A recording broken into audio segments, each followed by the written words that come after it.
Indian National army, Azad Hind फौज, यही बात हो रही थी पिछली कक्षा में। और भी बहुत सारी बातें हुई, लेकिन अंत में यही सारी बातें हो रही थी जहां पर हम लोगों ने पिछली कक्षा को विराम दिया था। अब हम लोग यहीं से इस अध्याय को आगे बढ़ाएंगे इस कक्षा के माध्यम से, क्योंकि ये सारी बातें आप लोगों को आपके सोशल साइंस के अंतर्गत अध्याय संख्या चैप्टर नंबर 17 में इंडिया विंस फ्रीडम के तहत पढ़ना है, जो आप लोग पढ़ रहे हैं अपनी कक्षा 5 में पीएसबीआई के पाठ्यक्रम और पारस प्रकाशन पुस्तक के अनुसार। सामने जो आप लोगों को ये लिखा हुआ दिख रहा है या फिर जो चित्र दिख रहा है, यह सब आप उसी पारस प्रकाशन पुस्तक का देख रहे हैं। पृष्ठ संख्या 103 दिख रहा है, जो आप लोग के सामने स्मार्ट बोर्ड के माध्यम से प्रस्तुत है। मैं द मोहित श्रीवास्तव, आप सभी लोगों का सामाजिक विज्ञान शिक्षक, अब इस अध्याय को इस कक्षा के माध्यम से और आगे बढ़ाऊंगा।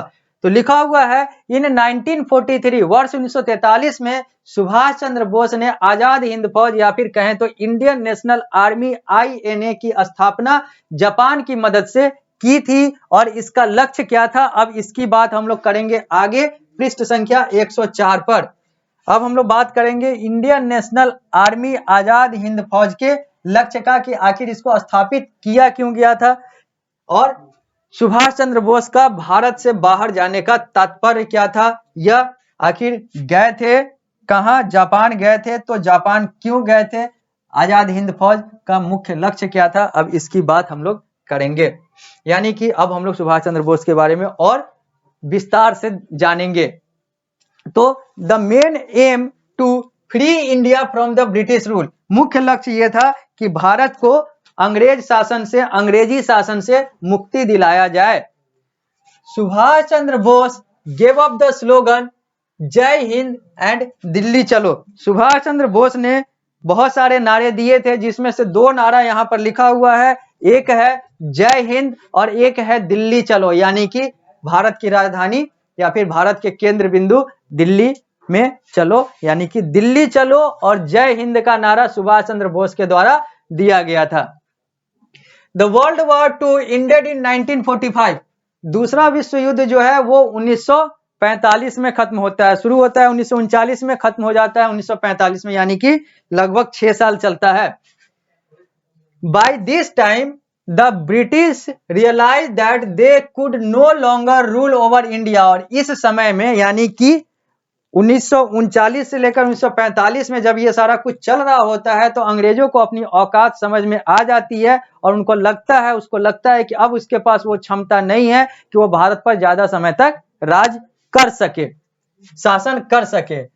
दे एग्रीड टू फ्री इंडिया, उसने भारत को स्वतंत्र करने की बात मान ली, क्योंकि उसको पता चल गया कि अब वो उतना क्षमतावान नहीं है, उतनी औकात नहीं है, उतनी हैसियत नहीं है कि वो भारत में और लंबे समय तक सही तरीके से राज कर सके। इसलिए छोड़कर ही चले जाओ, इज्जत से चले जाओ, नहीं तो बेइज्जती के साथ भागना पड़ेगा। तो वो सारा कुछ अगले ने फ्यूचर को, भविष्य को एनालाइज कर लिया था, आकलन कर लिया था अंग्रेजों ने। तो उन्होंने कहा, अगले ने सोचा कि चलो अब भारत को स्वतंत्र कर दो। But the country was divided into India and Pakistan, लेकिन उसने एक प्लान बनाया जो वो शुरू से करता आ रहा था, डिवाइड एंड रूल और ये सारी चीजें। उसने कहा कि स्वतंत्रता तो दे देंगे, लेकिन धार्मिक आधार पर उसने इस भूखंड को 2 भागों में बांटने का भी प्लान बना लिया था, एक पाकिस्तान मुस्लिमों का और एक हिंदुस्तान हिंदुओं का। हालांकि बाद में हिंदुस्तान जो है सर्वधर्म का हो गया और पाकिस्तान जो है वो मुस्लिमों का हो गया, यानी कि इंडिया और पाकिस्तान 2 हिस्सों में उसने भारत को बांटने का प्लान बनाते हुए भारत वाली जो धरती थी उसको स्वतंत्र करने का के लिए वो सहमति दिया, क्योंकि उसको पता था कि अगर ज्यादा समय तक रहेंगे तो ऐसे ही भगा दिए जाएंगे, तो अभी तोड़ के चलो तो ज्यादा बेहतर है। तो उसने प्लान बनाया कि भारत को भारत और पाकिस्तान में तोड़ दिया जाएगा और स्वतंत्र करके चल दिया जाएगा।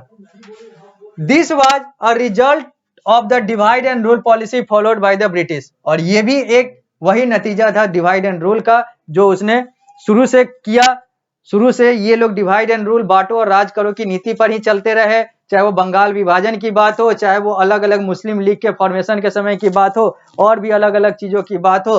इन्होंने डिवाइड एंड रूल की पॉलिसी खेली और जाते जाते भी इन्होंने डिवाइड एंड रूल वाली बात कर ही दी। भारत को भारत और पाकिस्तान में बांटने का प्लान बना ही दिया और बांट भी दिया। यही जो व्यक्ति है ये सुभाष चंद्र बोस है, यानी कि इस चित्र में दिख रहे व्यक्ति जो है सुभाष चंद्र बोस है, जिन्होंने दो प्रसिद्ध नारा जय हिंद और दिल्ली चलो दिया था। हालांकि इनका एक और बहुत प्रसिद्ध नारा है, तुम मुझे खून दो मैं तुम्हें आजादी दूंगा, यानी कि स्वतंत्रता के लिए बलिदान देना अगर पड़े तो बलिदान चाहिए, क्योंकि बलिदान मिलेगा तभी आगे वाले लोग, हमारे आने वाली पीढ़ी जो है वो गुलाम नहीं होगी। यानी कि अपने आने वाले पीढ़ी को स्वतंत्रता या फिर स्वतंत्र रखने के लिए, स्वतंत्रता में रहने के लिए आपको अभी अगर बलिदान देना पड़े तो आपको बलिदान देना होगा। यह नारा का तात्पर्य था और यही नारा सुभाष चंद्र बोस के द्वारा दिया गया था। तुम मुझे खून दो मैं तुम्हें आजादी दूंगा, तुम मुझे खून दो मैं तुम्हें स्वतंत्रता दूंगा।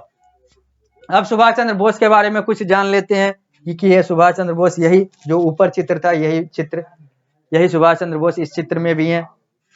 सुभाष चंद्र बोस के बारे में क्या लिखा हुआ है? Popularly known as Netaji. Subhash Chandra Bose को नेताजी के तौर पर प्रसिद्धि मिली थी, जाने जाते थे। Subhash Chandra Bose was stirred by the teaching of Swami Vivekananda. जो सुभाष चंद्र बोस हैं, जो नेताजी के तौर पर जाने जाते हैं, वो स्वामी विवेकानंद के पढ़ाई से या फिर उनके शिक्षा से या फिर उनके दर्शन से बहुत ज्यादा प्रभावित हुए थे। He took up the Indian civil services of England.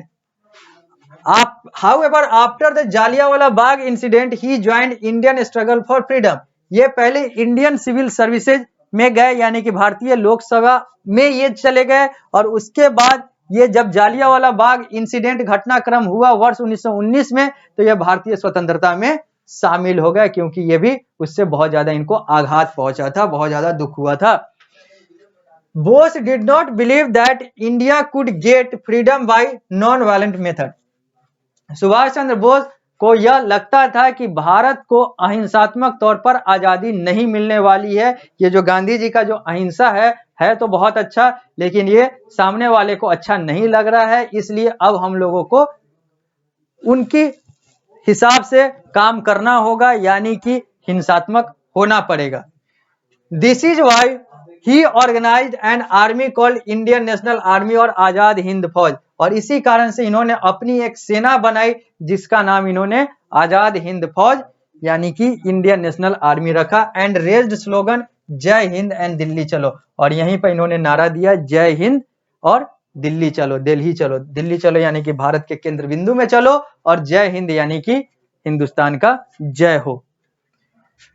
Bose and his Indian army could not win their battle, लेकिन बोस और उनका जो इंडियन आर्मी जो था, जो आजाद हिंद फौज था या फिर उनका जो फौज था, वो अपनी स्वतंत्रता को नहीं जीत सका। Japan their supporter lost the world war II, क्योंकि जापान और उसके सपोर्टर, उसके जो मित्र देश थे, वो भी सेकेंड वर्ल्ड वॉर यानी कि द्वितीय विश्व युद्ध में हार जाते हैं, और जापान के हारने के कारण से सुभाष चंद्र बोस का जो सारा कुछ गतिविधि था इसको भी आघात लगता है, और सुभाष चंद्र बोस की भी आर्मी विफल हो जाती है अपने लक्ष्य में, अपने स्वतंत्रता संग्राम की लड़ाई में, क्योंकि ये जापान जाते हैं और जापान जो दूसरा विश्व युद्ध लड़ रहा होता है वो हार जाता है। उसके हार के कारण से सुभाष चंद्र बोस को भी जीत नहीं मिलती है, सुभाष चंद्र बोस भी हार जाते हैं अपने इस युद्ध में। लेकिन इस हार में भी जीत होती है, क्योंकि आगे चलकर ये और इनकी जो रखी गई नींव थी वो भारतीयों को एक आदर्श या फिर कहें तो एक दर्शन दे जाती है कि कैसे क्या करना चाहिए, क्या नहीं करना चाहिए, बहुत सारी बातें हैं। लेकिन हाँ, वहां पर ये बैटल ये और इनकी आर्मी आजाद हिंद फौज हार जाती है। आगे quit India movement in 1942 the dissatisfied Congress raised the slogan do और डाई। 1942 में जो असंतुष्ट कांग्रेस था, जो गांधी जी के नेतृत्व में क्विट इंडिया मूवमेंट की शुरुआत करता है, वो नारा देता है करो या मरो, डू और डाई, करो या मरो का नारा दिया जाता है। Gandhi ji told the British to leave India, Gandhi ji कहते हैं अंग्रेजों को कि भारत छोड़ो, क्योंकि नाम ही था इस आंदोलन का भारत छोड़ो आंदोलन। This movement is known as quit India movement. और इस नारे को हम लोग और इस आंदोलन को हम लोग क्विट इंडिया मूवमेंट यानी कि भारत छोड़ो आंदोलन कहते हैं। क्योंकि यहाँ पर क्या होता है, तो 1939 में जब दूसरा विश्व युद्ध शुरू होता है तो अंग्रेजों का कहना होता है कि भारतीय मेरे लिए लड़ें। यहाँ के नेता कहते हैं कि नहीं लड़ेंगे, और अगर लड़ेंगे भी तो इसके बाद फलस्वरूप लड़ाई के बाद हमें आप स्वतंत्र करके चले जाओ, हमें छोड़कर चले जाओ। वो लोग कहते हैं कि ये सब तो होने वाला है नहीं। तो ये लोग गांधी जी को अपना नेता बनाते हुए एक और आंदोलन शुरू करते हैं, जिसको अंग्रेजी में क्विट इंडिया मूवमेंट या फिर हिंदी में इसको भारत छोड़ो आंदोलन कहते हैं। वर्ष 1942 में यह शुरू होता है, जहां पर करो या मरो, यानी कि अब संपूर्ण स्वतंत्रता चाहिए, पूर्ण स्वराज चाहिए, कंप्लीट इंडिपेंडेंस चाहिए। अब इसके लिए या तो मर जाएंगे या तो कर जाएंगे, या फिर जो भी होगा ये हमें चाहिए ही चाहिए। तो इसके कारण से एक नया आंदोलन शुरू होता है गांधी जी के नेतृत्व में। गांधी जी कहते हैं अंग्रेजों को कि चलो निकलो, भारत छोड़कर जाओ, और इसी के कारण से इसको क्विट इंडिया मूवमेंट यानी कि भारत छोड़ो आंदोलन कहते हैं। अब हम लोग इस कक्षा को यहीं पर विराम देंगे, मिलेंगे अगली कक्षा में। तो हम लोग बात करेंगे partition of India and freedom का, कि भारत का बंटवारा होता है और भारत को कैसे स्वतंत्रता मिलती है। इन सारी चीजों की बात हम लोग अगली कक्षा में शुरू करेंगे। तो मिलते हैं अगली कक्षा में।